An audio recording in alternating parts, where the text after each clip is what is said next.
ایک بادشاہ تھا۔ بادشاہ جو ہوتے تھے ان کے اپنے اپنے مزاج ہوتے تھے۔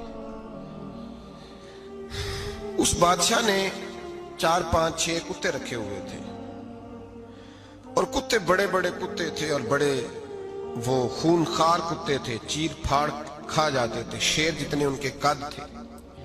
بادشاہ تھوڑا سا کسی آدمی سے ناراض ہوتا نا تو ایک بہت بڑے پنجرے کے اندر ایک بہت بڑا سلاخوں کا گھر اس نے بنایا ہوا تھا، اس میں کتے ہوتے تھے، اور کتے کو جب باندھ کے رکھا جاتا ہے تو زیادہ زہریلا ہو جاتا ہے، وہ زیادہ اس کے اندر کرواہٹ آتی ہے، زیادہ کاٹتا ہے۔